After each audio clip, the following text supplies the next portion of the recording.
السلام علیکم۔ آج ہم جس جڑی بوٹی کے اوپر بات کرنے والے ہیں وہ نہایت ہی مشہور ہے اور نہایت ہی فائدہ مند، جس کا نام کالی زیری ہے۔ اکثر حکیموں کی دکانوں پر اور طب کی دکانوں پر دستیاب ہے۔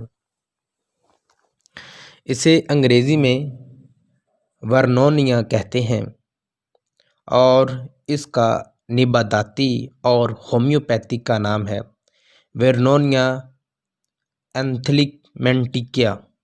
اس کا ہومیوپیتھک اور نباتاتی نام ہے۔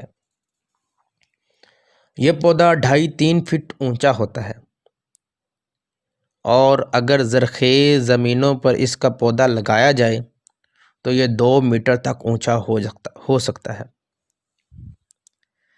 اس کے پتے لمبے اور نوکدار ہوتے ہیں۔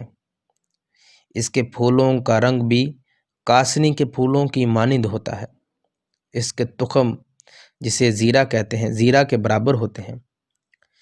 ان کی بو تیز اور مزہ تلخ ہوتا ہے۔ ان کی رنگت بھی بھوری ہوتی ہے۔ اس کے بیج جو ہیں وہ یونانی طریقہ علاج میں بکثرت استعمال کیے جاتے ہیں۔ کیمیائی تجزیہ کرنے پر اس کے بیجوں کے اندر 1% کے قریب ایک زرد رنگ کا جوہر پایا گیا ہے، جسے انگریزی میں ورنونین کہتے ہیں۔ اب ہم اس کے فوائد کی طرف چلتے ہیں کہ اس کے کیا فائدے ہیں۔ اس کے 2-3 فائدے جو سب سے بڑے ہیں اور بکثرت اس کالی زیری کو اسی کام کے لیے استعمال کیا جاتا ہے۔ مثلاً بغلمی مواد صاف کرتے ہیں۔ اگر آپ کے گلے میں بغلمی مواد آتا ہے بار بار تو چھاتی میں جمع ہوتا ہے تو اس کو صاف کرنے میں یہ مدد دیتے ہیں۔ آنتوں کے جو کیڑے کو مارنے کے لیے اس کو استعمال کرتے ہیں۔ اکثر بچے جو ہوتے ہیں ان کے پیٹ میں کیڑے پیدا ہو جاتے ہیں، ان کا وزن نہیں بڑھتا، خوراک بھی اچھی کھاتے ہیں، تو اس کی وجہ ان کے پیٹ کے اندر کیڑے ہوتے ہیں جن کو مارنا انتہائی ضروری ہوتا ہے۔ تو ان کے مارنے کے لیے بھی اس کے بیج جو ہیں وہ استعمال کیے جاتے ہیں، تھوڑی مقدار میں بچوں کو دیے جاتے ہیں تاکہ وہ کیڑے ان کے مر جائیں۔ ان کی نشانی ایک یہ بھی ہوتی ہے کہ بچے رات کے اپنے دانتوں کو بجاتے ہیں، جیسے یہ اوپر والے دانت کو نیچے والے دانت سے مسلسل بجانے سے ایک آواز پیدا ہوتی ہے۔ رات کو سوتے ٹائم بچے اپنی آواز کو ایسے نکالتے ہیں۔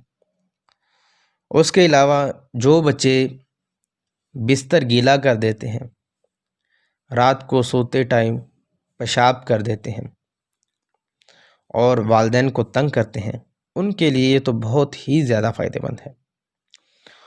ان کو 2-3 دن یہ کھلانے سے، ان کے بیج کھلانے سے تھوڑی مقدار میں 1/2 چمچ کی مقدار میں لگا لیں، اس سے بھی تھوڑی مقدار میں کھلائیں آپ، تو کیا ہوتا ہے کہ وہ بچے اوپر پیشاب کرنا بھی چھوڑ دیتے ہیں۔ بچوں کے دانت پیسنے کی صورت میں ان کے بیج استعمال ہوتے ہیں۔ اس کے پتے اور جڑیں جو ہیں گینٹھیا کی بیماری میں استعمال ہوتے ہیں۔ بچھو کے کاٹنے پر بھی مفید ثابت ہوتے ہیں۔ احتیاطی تدابیر بھی ساتھ ساتھ سنتے جائیے گا۔ اندرونی طور پر بہت کم استعمال کرتے ہیں، یعنی کہ کھانے میں اس کو کم سے کم استعمال کرنا چاہیے، لہٰذا اس کی زیادہ مقدار نہیں کھانا چاہیے۔